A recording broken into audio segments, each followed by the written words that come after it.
Toilet paper roll filled with lint from your dryer. Good fire starter.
Currently I am burning some Scotch pine.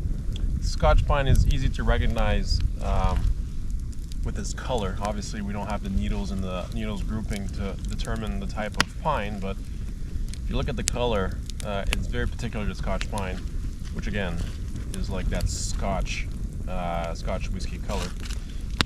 Pine burns very hot, very fast, and produces a giant flame, which if you're trying to heat your house with it, it's not the greatest wood because it burns so fast and so hot.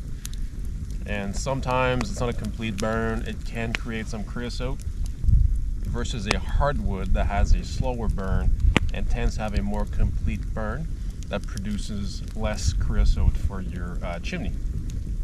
The good thing though is if you're trying to use this to heat up something or boil something, since it produces such a nice big flame and such a hot fire, it gets your stuff boiling faster. So for example, when I'm trying to boil my maple sap to make some maple syrup, then pine is an excellent wood for that.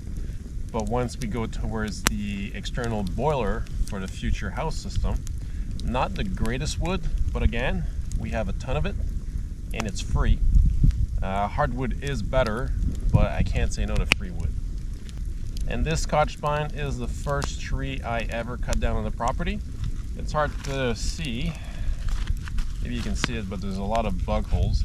It had quite a nasty lean. It was leaning over the path and I didn't want it to fall on anybody, especially now with the big winds we had, because this was cut about this time last year. And there's a lot of trees fell during the massive winds that we got in May. And there's been a couple trees that fell with all the freezing rain, the high winds, and the ton of snow we've had. So it's hard to say if it'll fall or not, but I'd rather get ahead of it. This was cut, split last year, so it's nice and dry now. So it's burning very well. And I've come to realize splitting wood by hand when the wood's frozen is 20 times easier, because whatever moisture is left in the wood is frozen, so it splits a lot more easily.